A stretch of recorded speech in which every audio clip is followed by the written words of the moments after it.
भगवान महावीर स्वामी के चरणों में कोटि से वंदन। युग प्रदान आचार्य श्री महासमुद्र के चरणों में कोटि से वंदन। मुनिवृंद, उपस्थित धार्मिक प्रेमी भाई बहनों, आज जन्माष्टमी है। आज के दिन श्री कृष्ण महाराज का जन्म हुआ था। आगमवाणी है, 3 प्रकार के पुरुष बताए गए हैं। कर्म पुरुष, धर्म पुरुष, भोग पुरुष। धर्म पुरुष तीर्थंकर भगवान होते हैं। जिन शासन में जो आगमवाणी सुनाई जाती है, तीर्थंकरों की वाणी होती है। तीर्थंकर तीर्थ की स्थापना करते हैं, उसके बाद वे तीर्थंकर कहलाते हैं। तीर्थंकर भगवान अनंत बली होते हैं, अनंत शक्ति संपन्न होते हैं। जहाँ तीर्थंकर भगवान का विचरण होता है, विराजना होता है, वहाँ कोई प्रकार का रोग नहीं होता है, उपसर्ग और उपद्रव भी नहीं होते हैं। और इस संसार में मनुष्य जीवन को श्रेष्ठ बताया गया है। मनुष्य में भी साधु को श्रेष्ठ बताया गया है और साधु में भी तीर्थंकर भगवान को श्रेष्ठ बताया गया है। और ये धर्म पुरुष कहलाते हैं, धर्म की आराधना कराते हैं। दूसरे हैं भोग पुरुष। चक्रवर्ती जो होते हैं वो भोग पुरुष होते हैं। चक्रवर्ती 6 खंड के मालिक होते हैं, अपार संपदा के धनी होते हैं। और इस संसार में संसारी जीवों में चक्रवर्ती से बढ़कर कोई मनुष्य नहीं होता है। इस अवसरपणी काल में 12 चक्रवर्ती हुए। कर्म पुरुष वासुदेव होते हैं। कर्म करते हैं, सत्कर्म भी करते हैं, असत कर्म भी करते हैं। इस अवसरपणी काल में 9 वासुदेव हुए। त्रिपृष्ठ वासुदेव, विपृष्ठ वासुदेव, स्वयं भू, पुरुषोत्तम, पुरुष सिंह, पुरुष पुंडरीक, दत्त, नारायण या लक्ष्मण, दो में दो एक ही नाम है, और श्री कृष्ण। इस अवसरपणी काल में अंतिम वासुदेव श्री कृष्ण महाराज हुए हैं। अरिश नेमि के चचेरे बबेरे वो भाई थे, आपस में संबंध था। एक पिता के पुत्र ये, एक पिता के पुत्र ये। संसार में अनंत अनंत पुरुष हुए और होते रहेंगे, किंतु सभी को पुरुषोत्तम नहीं कहा जाता है। पुरुषोत्तम कौन? कामदेव के समान शारीरिक सौंदर्य प्राप्त करने वाले, अथवा कुबेर के समान अतुल ऐश्वर्यशाली बन जाने वाले नहीं। पुरुषोत्तम वह कहलाता है धरती पर जन्म लेकर धर्म की रक्षा करते हैं, अनीति का नाश करते हैं, वह धर्म का मार्ग बताते हैं। इस संसार में अनेक महापुरुष भी हुए। महावीर के लिए भी पुरुषोत्तम शब्द का प्रयोग हुआ है, राम के लिए भी पुरुषोत्तम शब्द का प्रयोग हुआ है, और श्री कृष्ण महाराज के लिए भी पुरुषोत्तम शब्द का प्रयोग हुआ है। पुरुषोत्तम वास्तव में धर्म की रक्षा करने वाले होते हैं। यदा यदा ये धर्म से, कहते हैं जब जब भी धर्म का नाश होता है, अनीति फैलती है, भ्रष्टाचार बढ़ता है, अत्याचार बढ़ता है, तो कोई न कोई महापुरुष का जन्म होता है। तो इस अवसर बड़ी काल में श्री कृष्ण महाराज का जन्म हुआ। श्री कृष्ण महाराज का जन्म मध्य रात्रि में हुआ और जेल में हुआ, ऐसा बताते हैं। जब द्वारपाल आदि सब सोए हुए होते हैं, नींद में होते हैं, उसमें सजगता पूर्वक उनको वहां से दूसरे स्थान पर ले जाया जाता है और वहां फिर उनकी रक्षा, सुरक्षा, लालन पालन आदि होता है। श्री कृष्ण महाराज के पिता वसुदेव जी थे, और आपको पता होगा वसुदेव जी पूर्व भाव में नंदीश्वर मुनि थे।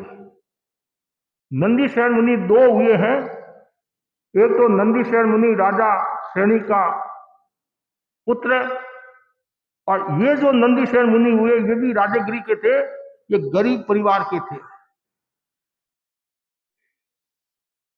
और बाद में दीक्षा ली, संतों की सेवा की, नियाणा किया, उसके फलस्वरूप वो कामदेव हुए। 72,000 रानियां, ऐसा कहा जाता है वसुदेव के। और वसुदेव के पुत्र श्री कृष्ण, श्री कृष्ण महाराज की माता का नाम देवकी। पहले जो 6 भाई हुए वो भी सुलसा के वहां उनका लालन पालन हुआ। श्री कृष्ण महाराज का ऐसे जन्म हुआ और लास्ट में गज सुकुमार का जन्म हुआ। श्री कृष्ण महाराज बड़े हुए, यौवन की दहलीज पर आरूढ़ हुए, कर्म करने में माहिर थे, युद्ध करने में माहिर थे। जरासंध को मारकर वो वासुदेव बनते हैं। कंस को भी उन्होंने मारा था। ये एक परंपरा है। श्रीकृष्ण वासुदेव जब बनते हैं तो श्रीकृष्ण वासुदेव, वासुदेव जो बनते हैं वो पति वासुदेव को मारकर वासुदेव बनते हैं। ये एक परंपरा है। पहले पति वासुदेव होते हैं, वो शक्ति संपन्न होते हैं, फिर वासुदेव जिनको बनना है वो पति वासुदेव को मारकर वासुदेव बनेंगे। श्री कृष्ण महाराज 3 खंड के मालिक बने, वासुदेव बने। वासुदेव बनने के बाद में उन्होंने खूब युद्ध किए। ऐसा कहा जाता है 360 युद्ध किए। कितने? 1 2 3 4 नहीं, कम में सूरा जे धम में सूरा, करना नहीं। और वासुदेव जो होते हैं वो युद्ध के में माहिर होते हैं, और जब उनको आवेश आता है तो किसी को छोड़ते भी नहीं है। और ऐसे क्षमावान भी खूब होते हैं, दयालु भी होते हैं, करुणाशील भी होते हैं।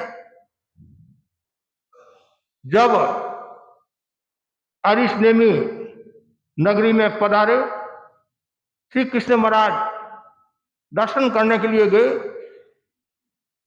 संग्रह न्याय की दृष्टि से 18,000 साधुओं को वंदना की। कितनी? 18,000 साधुओं को। और 3 संतों को वंदना करनी भी भारी होती है,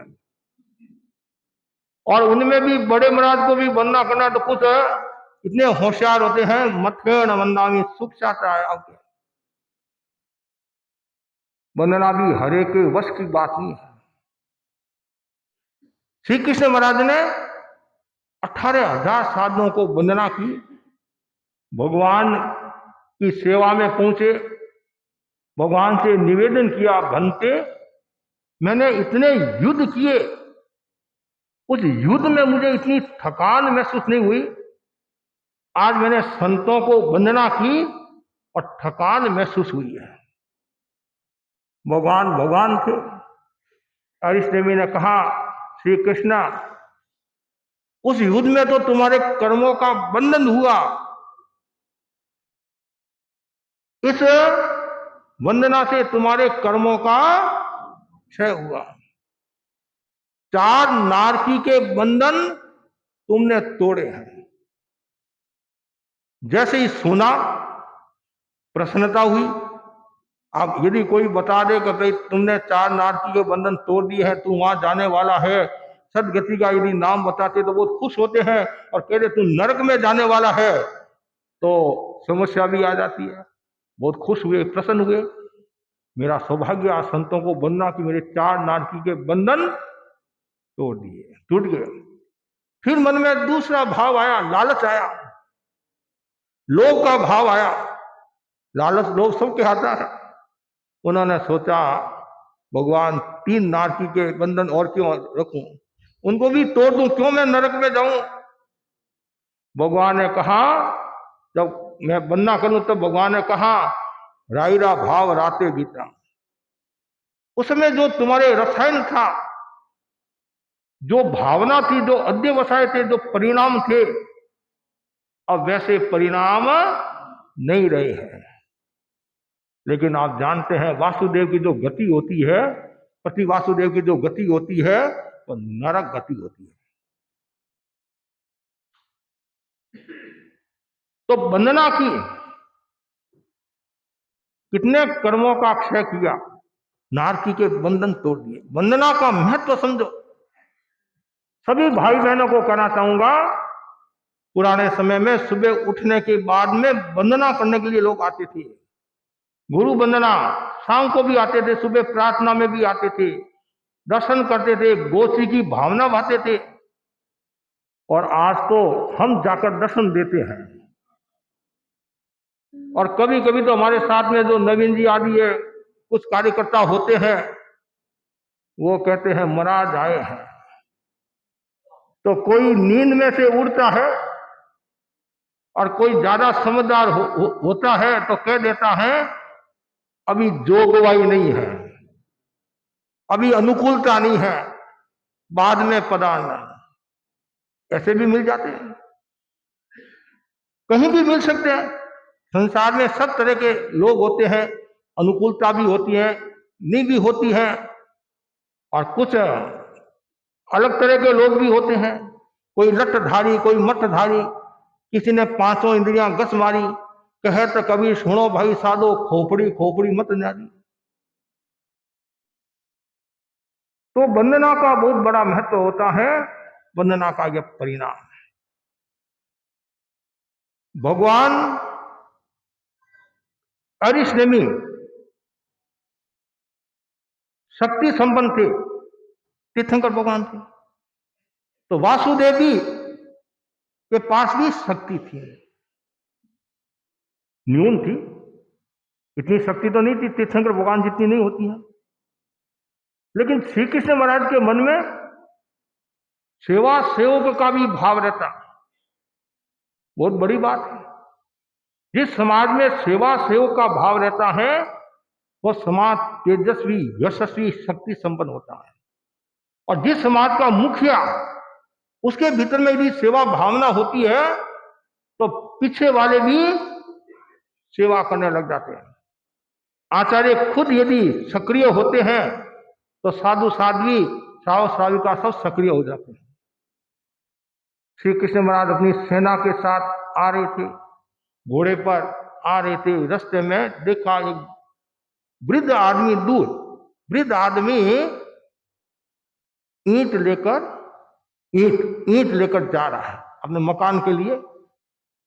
श्री कृष्ण महाराज के मन में आया, वृद्ध है, बूढ़ा है, इतनी ईंटें ये कैसे रखेगा। कभी कभी आपके मन में भी दया का भाव आ जाता है। कभी वृद्ध बहनों को देखते, भाइयों को देखते हैं, वो कुर्सी उठाते तो आपके मन में आता नहीं, माँ जी बासा मैं उठा दूंगा। एक हमारी संस्कृति है, परंपरा है। श्री कृष्ण महाराज ने देखा, उनसे रहा नहीं गया, मन में सेवा भावना। एक ईंट वो वहां आए, एक ईंट लेकर उन्होंने वहां रखी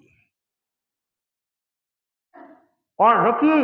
वो आगे बढ़े, पीछे जो सेना आ रही थी, सैनिक जो आ रहे थे, उन्होंने देखा श्री कृष्ण महाराज ने ईंट रखी है तो हमारा भी कर्तव्य है। मुखिया कर रहा है तो जितने वो सैनिक थे आए, ईंट रखी और 5-10 मिनट में सब काम पूरा हो गया और वृद्ध खुश हो गया, प्रसन्न हो गया। नहीं तो वृद्ध को टाइम लगता, घंटा भी लग सकता, 2 घंटा, 4 घंटा, जितना भी टाइम लगता। तो सेवा से एक राजा ने एक ईंट रखी, श्री कृष्ण महाराज ने ईंट रखी और पूरी पीछे सेना थी, सबने सेवक कर दिया। तो सेवक जरूरी है, सेवा भावना। सेवा भावना से संग भी मजबूत होता है। अभी कुछ दिन पहले मैंने सेवा के बारे में बताया था, करे सेवा पावे मेवा। और जो मन से सेवा करता है तो बुजुर्ग लोगों की आशीष भी मिलती है, कहते हैं दुआ भी मिलती है, कहते हैं तुम्हारा भला हो, 100 वर्ष तुम जीना, कभी कभी ऐसे सुनते। तो सेवा निस्वार्थ भाव से, परमार्थ भाव से सेवा करनी चाहिए और अपना कर्तव्य समझकर सेवा करनी चाहिए। यह श्री कृष्ण महाराज का विशेष गुण था। श्री कृष्ण महाराज का दूसरा जो गुण, वो गुण ग्राही थे, सकारात्मक चिंतन के धनी थे, हर बात को वो पॉजिटिव लेने वाले थे। बहुत जरूरी है हमारे भीतर में सकारात्मक भाव आए। जो जितना ज्यादा सकारात्मक चिंतन वाला होगा, पॉजिटिव चिंतन वाला होगा, उतना ही उसका मिथ्यात्व दूर होगा, गलत अवधारणा दूर होगी, नेगेटिव भाव दूर होगा और पॉजिटिव भाव का विकास होगा और सम्यक्त्व पुष्ट होगी। एक बार वो साथियों के साथ जा रहे थे और रास्ते में मरी हुई कुत्तियां पड़ी थी और दुर्गंध आती है। कोई तो सहन कर लेते हैं, कोई सहन नहीं कर पाते हैं। किसी को थोड़ी सी भी गंध सहन नहीं होती है और किसी को कितनी घटना घट जाए, कितनी दुर्गंध पड़ी है तो भी कुछ नहीं होता। और जैसे ही वो कुतिया को देखा, लोगों ने तत्काल नाक बंद कर दिया और कहा जल्दी चलो, जल्दी चलो, दुर्गंध आ रही है, दुर्गंध आ रही है, दुर्गंध आ रही है।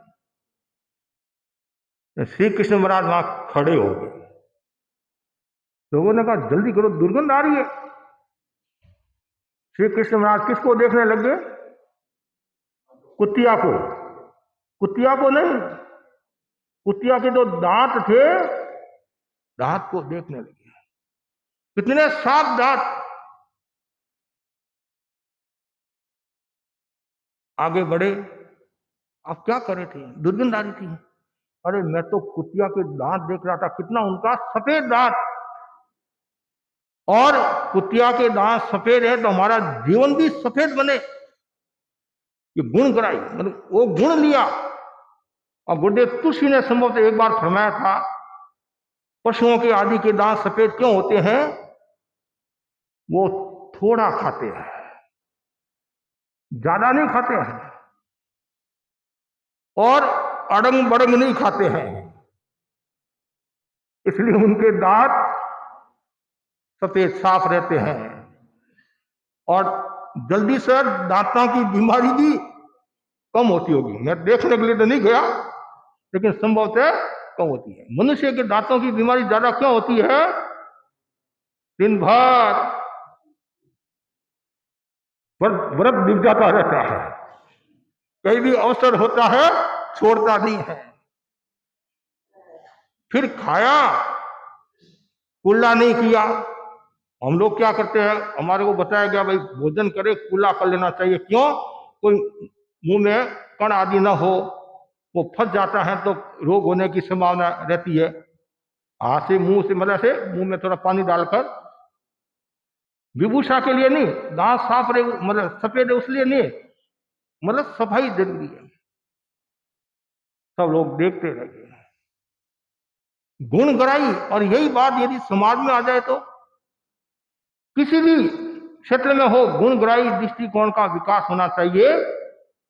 जितने भी आप भाई बहन बैठे हैं, किसी में कोई न कोई तो गुण होगा। यदि गुण नहीं है तो वो मनुष्य ही क्या, वो जीव ही क्या। जीव में गुण तो होगा, मनुष्य में गुण तो होगा। जैसे पक्षी काय हैं, उनमें भी गुण है। क्या गुण है? पुड़ी समय मुनि हवेजा, मुनि पक्षी की तरह सहनशील बने। धरती कितना सहन करती है, धरती पर पेशाब करते हैं, मलमूत्र करते हैं, उसको मारते हैं, पीटते हैं, खोदते हैं, फिर भी सम। वृक्ष कितना सहन करते हैं, गर्मी को, सर्दी को। और भी पशु पक्षी कितना सहन करते हैं। तो कोई न कोई गुण तो होता है, किसी में कोई गुण होता है, किसी में कोई गुण होता है। पशु में भी गुण होता है, तो मनुष्य में तो कोई बड़ी बात नहीं। किसी में सेवा का गुण होता है, किसी में पॉजिटिव गुण होता है, किसी में गुणग्राही दृष्टिकोण होता है, कुछ मिले मुझे, कुछ मिले। किसी ने कोई बात बताई, अच्छी लगी, तत्काल रिक्वेस्ट किया भाई मेरे को बता दे, मेरे काम आएगी। उसमें ये नहीं सोचना ये छोटा है बड़ा है, मैं तो बहुत बड़ा विद्वान आदमी हूं, ये तो आज का छोकरा है, इससे क्या लेना। नहीं, जहां भी अच्छी चीज मिले स्वीकार कर लेना चाहिए। आचार्य महाप्रज्ञ जी वो छोटे छोटे संत चुटकुले सुनाते थे और तत्काल व्याख्यान में काम ले लेते। कोई आकर कहता गुरुदेव आज व्याख्यान में ये बात आई है, रूस ने ऐसा कर दिया है, यूक्रेन ने ऐसा कर दिया, अमुक ने ऐसा कर दिया है, उस शब्द को लेकर उस पर प्रवचन कर लेते हैं। वो ये नहीं सोचते कि ये छोटा साधु मेरे को क्या बता रहा है। नहीं, जहां भी अच्छी बात मिले स्वीकार कर लेना चाहिए। गुणग्राही दृष्टिकोण, जितना ज्यादा गुणग्राही दृष्टिकोण होगा उतना ही हमारा विकास होगा। लेकिन दुर्भाग्य की बात यह है गुणग्राही कम मिलेंगे।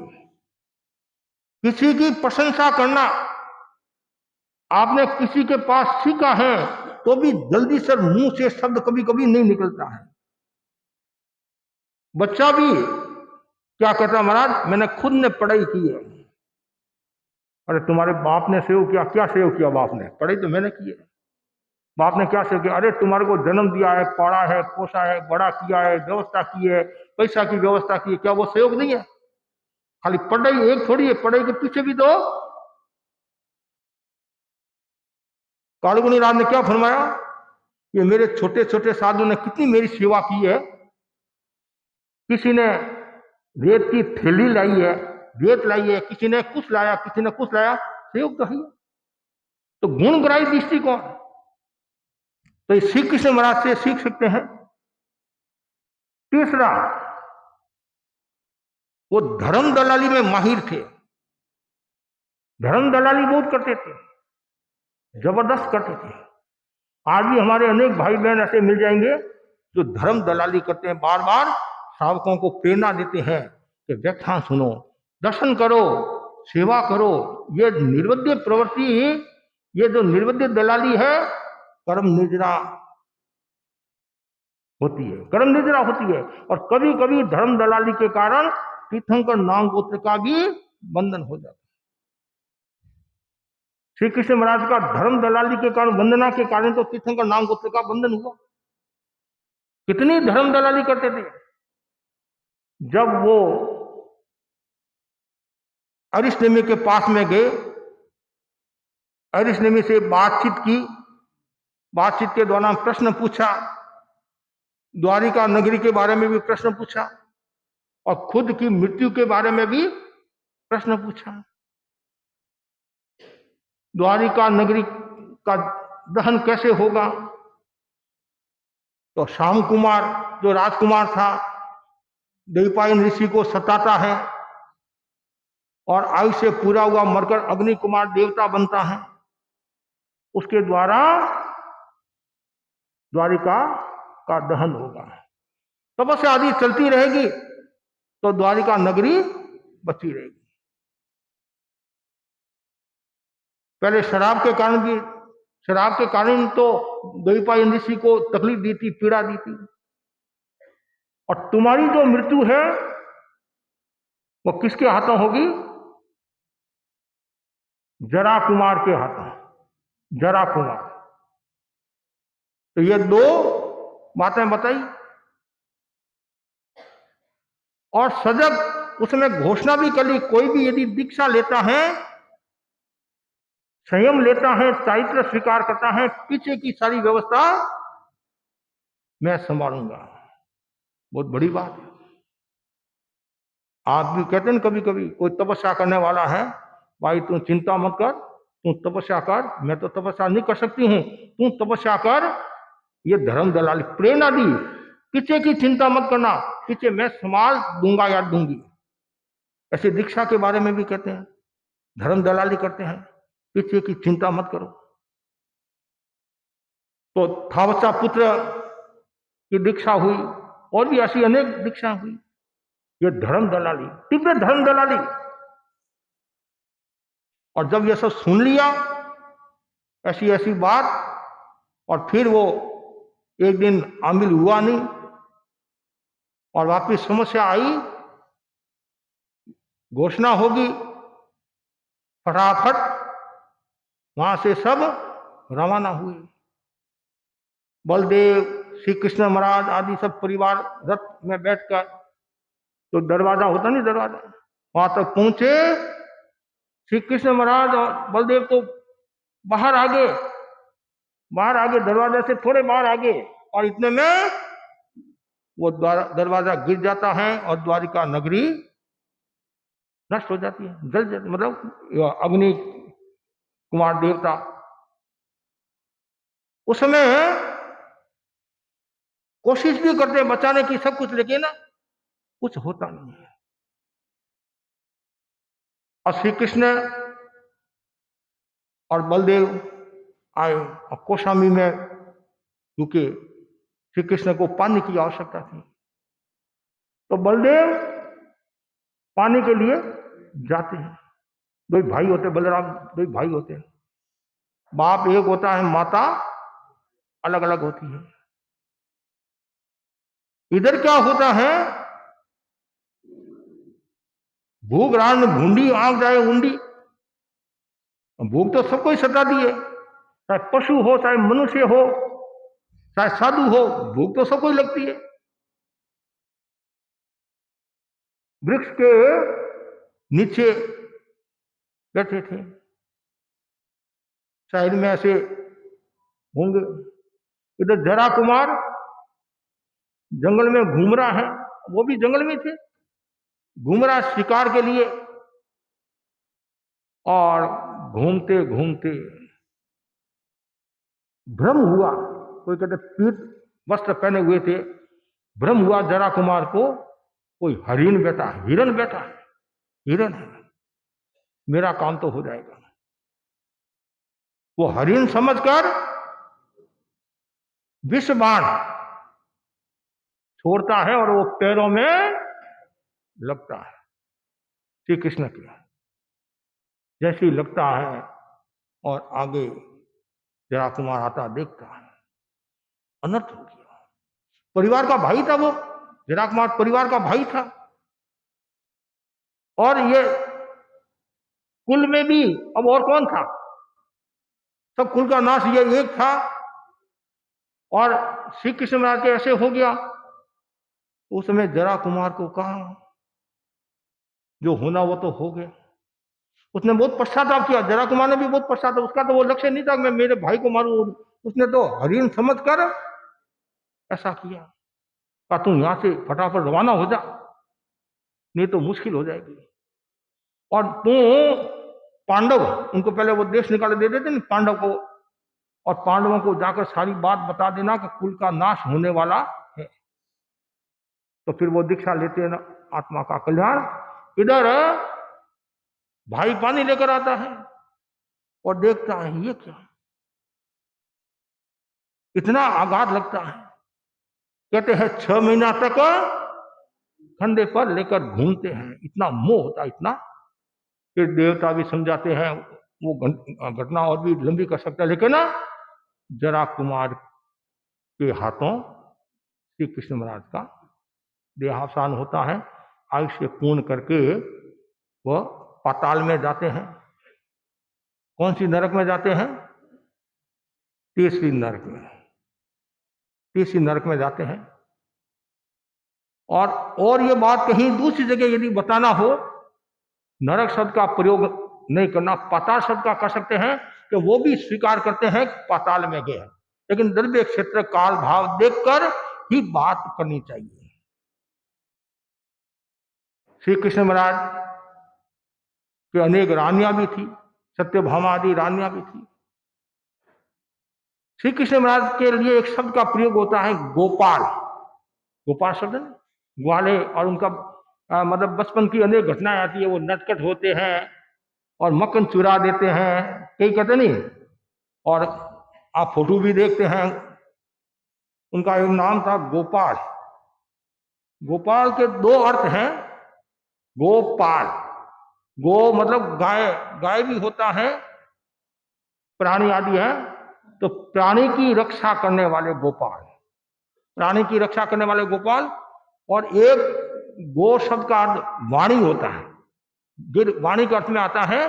तो ये प्राणी और वाणी, जो वाणी को अपने काबू रखे वह गोपाल होता है। तो उन्होंने वाणी को भी काबू में रखा। दुर्योधन ने उनके साथ कितना दुर्व्यवहार किया था, फिर भी अपनी सीमा में रहे।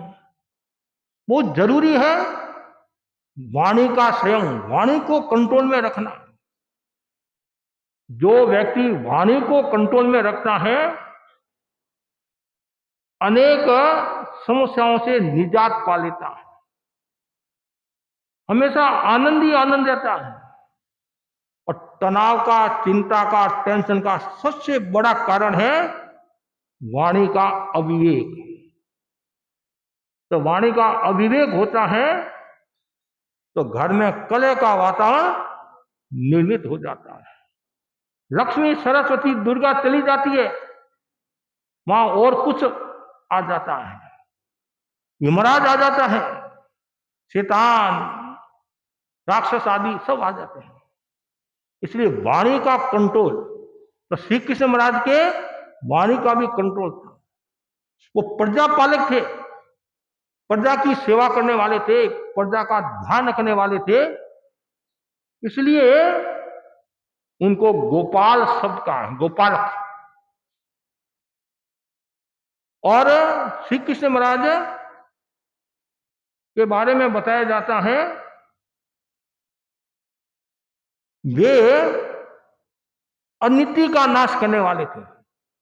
ये तो जो मैंने प्रारंभ में आपको बताया, कहीं भी अन्याय होता, अन्याय को वो सहन नहीं करते, तत्काल प्रहार कर लेते, धर्म की भी रक्षा करते। और ऐसे कहा जाता है जब द्रौपदी की समस्या आई थी चीरहरण की, उस समय श्री कृष्ण महाराज ने बचाया था। और द्रौपदी का अपहरण हुआ, उस समय भी श्री कृष्ण महाराज की महत्वपूर्ण भूमिका रही। श्री कृष्ण महाराज ने अपने कर्तृत्व और व्यक्तित्व के द्वारा अपनी आत्मा का तो विकास किया ही, और समाज का भी विकास किया, राज्य का भी विकास किया, और एक शक्तिशाली महायोद्धा के रूप में हुए पुरुषोत्तम। उन्होंने तीर्थंकर नाम गोत्र का भी बंधन किया। अभी वर्तमान में पाताल में है, वहां से आयुष्य पूर्ण करेंगे। उत्तरपणी काल में 24 तीर्थंकर होंगे, उसमें 12वें तीर्थंकर श्री कृष्ण महाराज का जीव अमन नाम के तीर्थंकर होंगे। बहुत बड़ी बात है। हमें तीर्थंकर बनने की कामना नहीं करना, चक्रवर्ती बनने की भी कामना नहीं करना, वासुदेव बनने की भी कामना नहीं करना, समाज के अध्यक्ष बनने की भी कामना नहीं करना है, संतों को अग्रगण्य बनने की भी कामना नहीं करना है, आचार्य बनने की भी कामना नहीं करना है, उपाध्याय बनने की कामना नहीं करना। तो क्या करना? साधु श्रावक है तो श्रावक बना, मेरा कुछ रे श्रावक अच्छा बनूं। साधु है तो मेरी साधुता में निखार आए। कालगुनी राज ने कहा नहीं, पद प्रत्याशी क्यों बने? बने सभी पद योग्य, प्रत्याशी नहीं बनना, योग्यता हासिल करो। और जो योग्यता हासिल करता है आज नहीं कल उसका मूल्यांकन होता है। तो इसलिए हमेशा भावना भाव कि मुझे ये जन्म मिला है और मैं इस जन्म का सदुपयोग करूं। जो जन्म का सदुपयोग करता है वह व्यक्ति संघ का भी सम्मान करता है, संस्कृति का भी सम्मान करता है और आत्मा का उत्थान करता है। तो आज श्री कृष्ण महाराज का जन्मदिन अभी तो हाल हुआ नहीं है, रात को होगा, लेकिन वो रात को होगा। अष्टमी रात को होता नहीं, रात को मध्य रात्रि को होता है, ऐसा कहा था मध्य रात्रि को। हाँ ठीक है, कोई किसी ने कल अष्टमी मनाई है, किसी ने आज मनाई है, जैसे ही आप समझो आज के दिन जन्म हुआ, ठीक है, आज के दिन। और जन्म का भी अपना मूल्य होता है। और ऐसे तो भगवान ने कहा है न जन्म का मूल्य है न मरण का मूल्य है। तो किसका मूल्य है? जीवन का मूल्य है। जन्म के साथ जीवन का प्रारंभ होता है, मरण के साथ जीवन का समापन होता है। जन्म मरण का इतना मूल्य नहीं जितना मूल्य है जीवन का। हमने जीवन कैसे जिया? यदि हम अच्छा जीवन जीते हैं तो सब लोग आपको याद करेंगे। अच्छा जीवन नहीं जीते तो भी लोग आपको याद करेंगे। और तरीका अलग अलग होगा, तरीका अलग अलग होगा, लेकिन ऐसा जीवन जियो जाने के बाद में भी लोगों के आंखों में आंसू रहे, और लोगों के आंखों में आंसू, और हम हंसते हंसते जाए, रोते नहीं जाए। तो श्री कृष्ण महाराज का जन्मदिन, और आप भी जन्म दिवस मनाते ना? आज भी एक भाई आया था, मेरा जन्मदिन है, 32 साल का नौजवान,